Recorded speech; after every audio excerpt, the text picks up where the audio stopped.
انور خاموش ہو کر کھانا کھانے میں مصروف ہو گیا۔ تھوڑی دیر بعد بولا، میں تمہیں ایک بات بتانے والا ہوں، مگر شرط یہ ہے کہ تم آگے کسی کو نہیں بتاؤ گے۔ میں نے کہا، میرے یہاں تم ہی ایک دوست ہو جس کو میں بتا سکتا ہوں، اور تو کوئی دوست نہیں جس کو میں بتاؤں گا۔ انور بولا، ابھی بتاتا ہوں۔ ہم کھانا کھا چکے تو میں نے چائے کا آرڈر دے دیا۔ انور ادھر ادھر کی باتیں کرتا رہا اور ہم چائے پینے لگے۔ چائے کا ایک گھونٹ پی کر انور کہنے لگا، فیروز، تم میرے دوست ہو، اسی لیے تمہیں یہ بات بتا رہا ہوں۔ میں نے کہا، بات کیا ہے وہ بھی تو بتاؤ۔ انور نے ایک نگاہ اپنے دائیں بائیں ڈالی۔ چھوٹا سا دکان نما ہوٹل تھا، کچھ اور لوگ بھی بیٹھے کھانا وغیرہ کھا رہے تھے، لیکن ہمارے ساتھ والی میز خالی تھی۔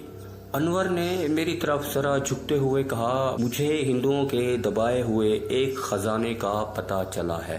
میں نے کوئی جواب نہ دیا اور خاموشی سے اس کی طرف دیکھتا رہا۔ انور بڑی رازداری سے بولا، تم اسے ضرور مذاق سمجھ رہے ہوگے، مگر یہ مذاق نہیں ہے۔ یہ راز مجھے یا میری خالہ کے بیٹے سراج کو معلوم ہے۔ میں نے بھی یوں ہی دلچسپی کی خاطر پوچھا، اچھا تو یہ خزانہ کہاں دفن ہے؟ انور بولا، لاہور سے قصور کی طرف 3-4 میل کے فاصلے پر ہندوؤں کی ایک بستی تیرتھ گڑھ ہوتی تھی۔ اب تو وہاں سب مسلمان مہاجرین آباد ہیں۔ اسی بستی کے باہر ایک تالاب کے پاس ہندوؤں کا ایک مندر ہے جو کالی مندر کے نام سے مشہور ہے۔ اس بستی تیرتھ گڑھ میں سراج کا ایک ہندو دوست شیو رام رہتا تھا۔ پچھلے دنوں سراج ویزا لے کر ہندوستان گیا ہوا تھا۔ وہاں اس کی ملاقات شیو رام سے ہوئی تو شیو رام نے اسے بتایا کہ اس کے پتا جی نے 5 سیر وزن کے سونے کے زیورات کالی مندر کی پچھلی کوٹھڑی میں زمین کے نیچے دبائے ہوئے ہیں، اور وہ حالات ذرا ٹھیک ہو جانے کے بعد پاکستان جا کر یہ زیورات نکال کر لے آئیں گے۔ میں نے انور سے کہا، اگر یہ راز تمہارے خالہ زاد بھائی سراج کو بھی معلوم ہے تو وہ تو اب تک سونا نکال کر لے گیا ہوگا۔ انور نے ہنس کر کہا، سراج بڑا ڈرپوک ہے۔ میں نے یہ کہہ کر اسے اور بھی ڈرا دیا ہے کہ یہ سونا ایک طرح سے اب پاکستان کی حکومت کی ملکیت ہے۔ اگر تم نے اسے نکالا اور کسی کو پتہ لگ گیا تو تم پکڑے جاؤ گے اور تمہیں 7 سال قید ہو جائے گی۔ میں نے ساتھ ہی اسے یہ بھی یقین دلایا ہے کہ میں سوہے بازار کے ایک سنیار سے بات کرتا ہوں۔ ہم سونا نکال کر اپنے پاس رکھنے کی بجائے فوراً اس کو حوالے کر کے رقم وصول کر لیں گے، پھر وہ سنیار جانے اور حکومت جانے۔ سراج میری اس بات پر لگ گیا ہے اور میری اجازت کے بغیر وہ زیورات کبھی نہیں نکالے گا۔ وہ کہنے لگا، فیروز، تم میرے جگری یار ہو، میں اکیلا یہ کام نہیں کر سکتا۔ میں چاہتا ہوں تم میرے ساتھ چلو، ہم رات کے اندھیرے میں یہ زیورات نکال کر لے آئیں گے۔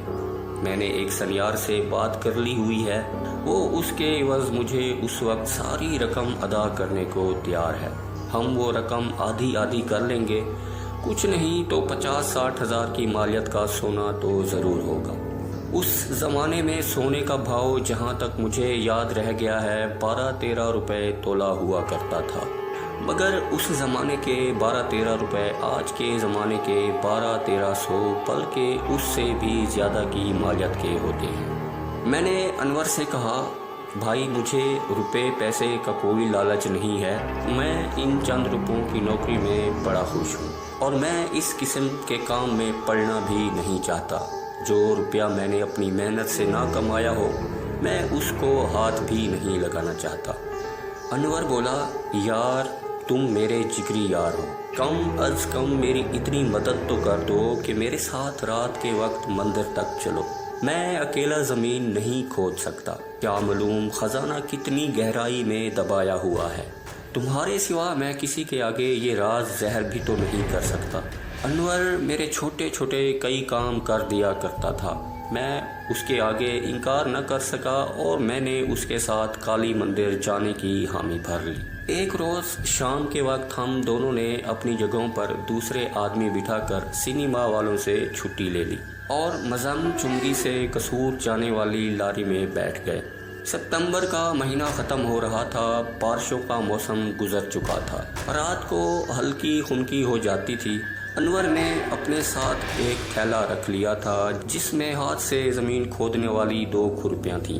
ہم احتیاطاً رات کے 10 سوا 10 بجے لاہور سے روانہ ہوئے تھے۔ تیرتھ گڑھ قصور جانے والی سڑک پر زیادہ دور نہیں تھا۔ انور نے کالی مندر دیکھ رکھا تھا، بلکہ وہ ایک روز دن کے وقت خفیہ طور پر اس کا سروے بھی کر آیا تھا۔ اب تو فیروز پور روڈ پر بڑی بتیاں بھی لگ گئی ہیں جو رات کو جگمگاتی رہتی ہیں۔ اس زمانے میں یہ سڑک چھوٹی بھی تھی اور لاہور سے نکلنے کے بعد یہ سڑک رات کے وقت اندھیرے میں ڈوب جاتی تھی اور لاریاں اپنی بتیوں کی روشنی میں چلا کرتی تھیں اور ان کی سپیڈ بھی زیادہ نہیں ہوتی تھی۔ انور لاری کی کھڑکی میں سے باہر اندھیرے میں دیکھ رہا تھا۔ جب دور سے اسے تیرتھ گڑھ گاؤں کی چند ایک روشنیاں اندھیرے میں جھل ملاتی دکھائی دیں تو اس نے ڈرائیور سے کہا، ہمیں تیرتھ گڑھ والے سٹاپ پر اترنا ہے، اور لاری تیرتھ گڑھ کے سٹاپ پر کھڑی ہو گئی۔ ہم لاری سے اتر پڑے۔ سڑک پر سناٹا چھایا ہوا تھا۔ ہم سڑک سے اتر کر تیرتھ گڑھ جانے والے کچے راستے پر پڑ گئے۔ ہم اندھیرے میں چل رہے تھے۔ آس پاس جھاڑیاں اور شاید پھلاہی کے درخت تھے۔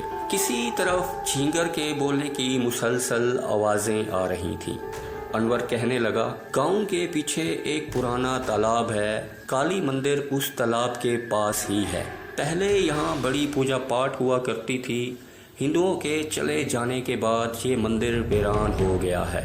یہاں کے لوگ کہتے ہیں کہ کسی وقت رات کو کالی مندر میں گھنٹیوں کی آوازیں آتی ہیں، مگر یہ کیسے ہو سکتا ہے؟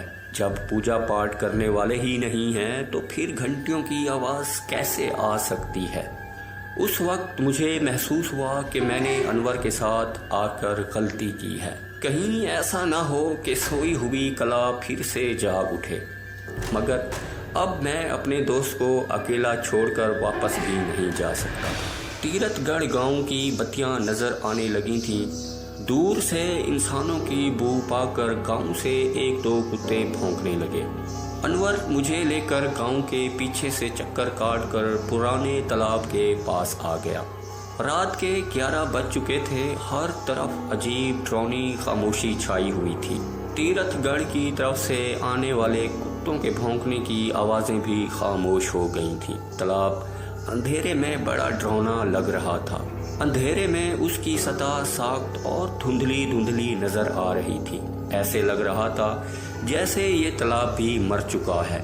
اس کے عقب میں ایک کھنڈر سا اندھیرے میں کسی بھوت کی طرح معلوم ہو رہا تھا۔ انور مجھے لے کر اس بھوت نما کھنڈر کی طرف جا رہا تھا۔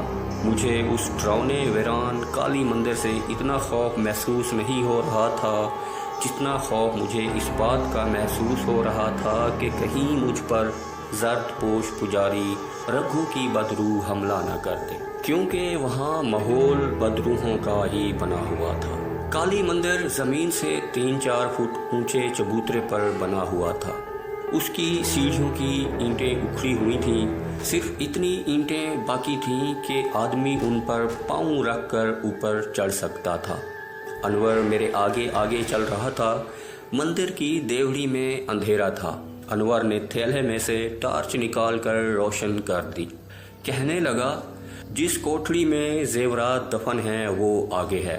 دیوڑی میں سے ایک تنگ سرنگ نما راستہ دوسری کوٹھڑی کو چلا گیا تھا۔ ہم دونوں کوٹھڑی میں آ گئے۔ انور نے ٹارچ کی روشنی کوٹھڑی کے فرش پر ڈالی۔